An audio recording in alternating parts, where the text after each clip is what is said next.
Good evening. For the first time, Epiphany West is sharing her story about what happened almost 2 years ago while she was working at a Publix warehouse on the west side. Earlier this year, the department fired a number of firefighters for drinking on the job, and controversy prompted the previous chief to be fired as well. Now, Channel 4's Scott Johnson is joining us live now with details of why the new chief is in legal troubles of his own. Scott?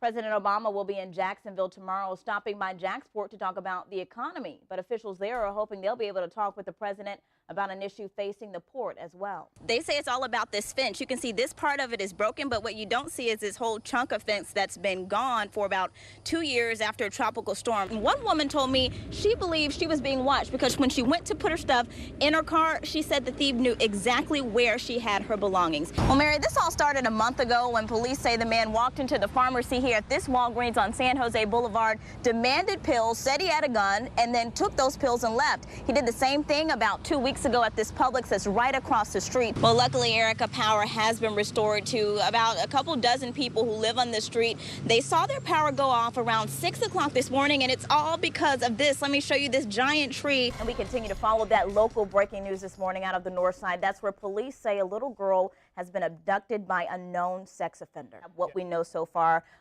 Donald Smith taken into custody just about 25 minutes ago. JSO says without incident, someone spotted that white van. They were able to find his van. Initially looking in that van, they're saying there's nothing to support that the girl was in there, that she was hurt, no weapons, but that's just an initial search. Yeah. Well, given your experience with trials, with juries, did their decision come as a surprise to you, not only because they were women, but just in general? And we still have 30 more minutes left of the morning show. We've got our cheerleader here. Kumasi's pumped up. We're pumped up. It's going to be a great 30 minutes. Thank you so much for sticking with us this morning. What do you put on them? This is like a carrot cake. Really, it's just some cinnamon, and then this wonderful honey. Now, Art, does that kind of just chocolate defeat the purpose of it being healthy? No, because it's dark chocolate. It's good for your heart. Okay. Are you allowed to give us a little sneak peek of what's going to be going on tonight? Because I'm interested to know, since you're the ultimate Elvis. Can you dance? A little bit. I got some skills. You ready? What are we about to do? I'm ready. I'll do that. Oh, I don't know about all that. I've got a lot of good stories to cover, but first we're going to take it to Rebecca. Hopefully she has some equally good news about what you can do today. Jacksonville police need your help finding out who killed a man and left his body in the middle of a road off of Kernan Boulevard.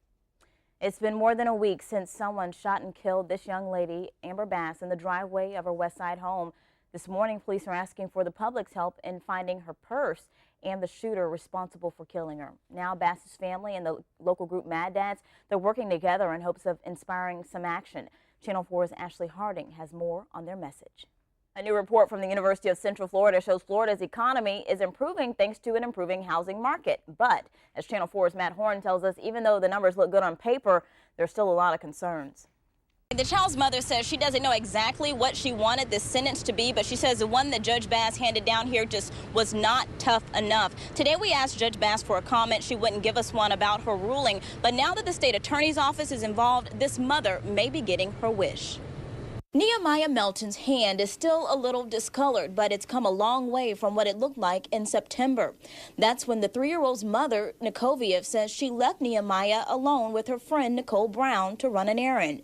When she came back, she found her daughter with her hand severely burned. Full glove burn, meaning the front and back of her hand, the skin was gone. Melton says Brown told her Nehemiah's brother held her hand under a faucet, but doctors at UF Health told police the 2nd and 3rd degree burns didn't match that story.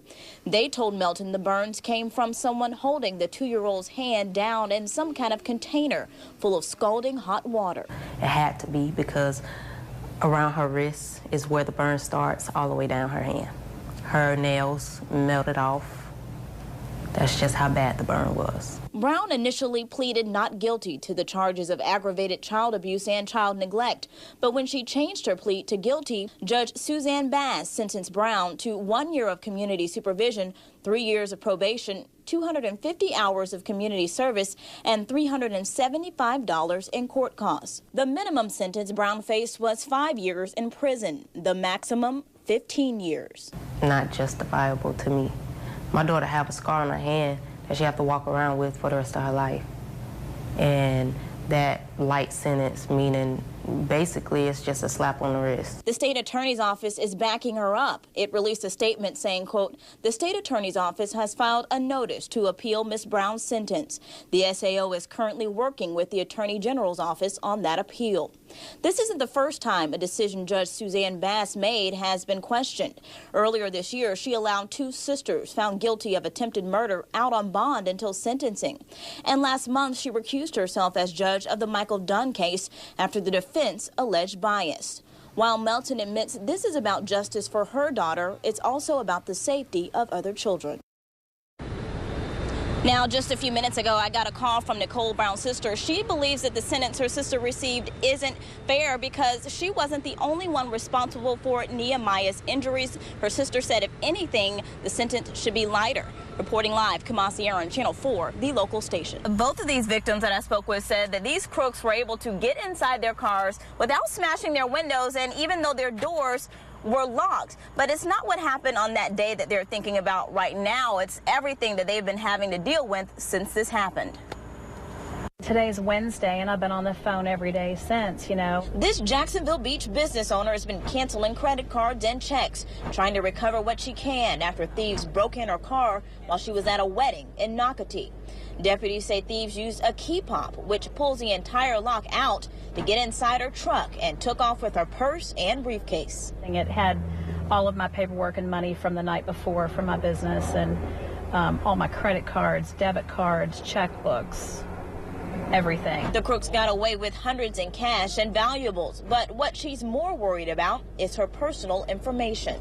Now they know all my identification. They know everything, so I'm worried about all of that. It's a concern shared by Brooke Bernier. Thieves broke into her car and stole her purse at Hannah Park about 2 weeks ago. I shoved it in there as much as I could, just right under there. Not only did they take her ID and credit cards, but her social security card too. Daily I think about, what could happen, loans, just anything could happen with that, and that could ruin my credit for my life. Crime and safety analyst Ken Jefferson says an ID in the hands of a criminal is a powerful weapon. You go and open accounts or attempt to open accounts. They can sell your identity to others in another state.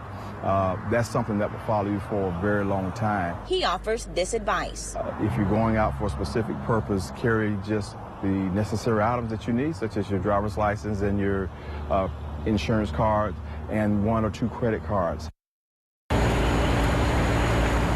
And tonight, investigators are still asking for your help to help them find who may be behind this string of break-ins. If you have any information, you have to call Crime Stoppers in Jacksonville. The number is 866-845-TIPS, and in St. Johns County, it's 866-277-TIPS. Reporting live tonight, Kumasi on Channel 4, the local station.